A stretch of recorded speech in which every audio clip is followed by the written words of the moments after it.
네, 29번째 환자와 그 배우자인 30번째 환자의 일부 동선이 오늘 공개됐습니다. 발병일로 추정되는 지난 5일 이후부터 격리되기까지 지역 의료기관과 약국을 10여 차례 다녔는데요. 접촉자로 확인된 의료진과 환자들은 모두 자가격리나 1인실 격리에 들어갔습니다. 이형원 기자입니다. 29번과 30번 환자 부부는 최근 중국을 포함한 해외 여행 이력이 없습니다. 6번 확진자가 21번을 전염시킨 명륜교회가 있는 서울 종로구에 살지만 해당 교회를 방문한 적은 없었습니다. 다른 확진자들과 접촉하지도 않은 것으로 파악돼 감염 경로가 불투명합니다.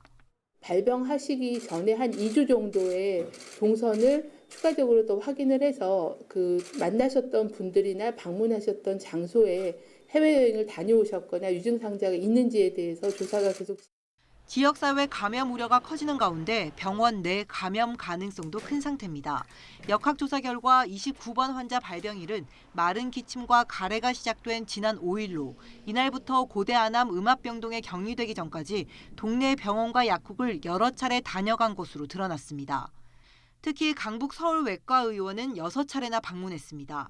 2016년 외과적 처치를 받은 이후 치료 목적으로 다녔던 곳이라 의심 증상이 나타난 뒤에도 코로나19인지 모른 채 계속 방문했던 겁니다. 의료진도 폐렴을 의심할 증상이 아니었고 해외 여행력도 없어 걸러내지 못했습니다. 그러다 보니 고대 안암병원 응급실 76명을 비롯해 동네 병원과 약국 등 4곳에서도 37명의 접촉자가 나왔습니다. 아내인 30번 환자는 발병일이 지난 6일 전후로 추정되는데 남편과 동선이 일부 겹칩니다. 지난 8일에는 서울대병원 소화기내과에서 진료받은 것이 확인돼 접촉자를 조사하고 있습니다.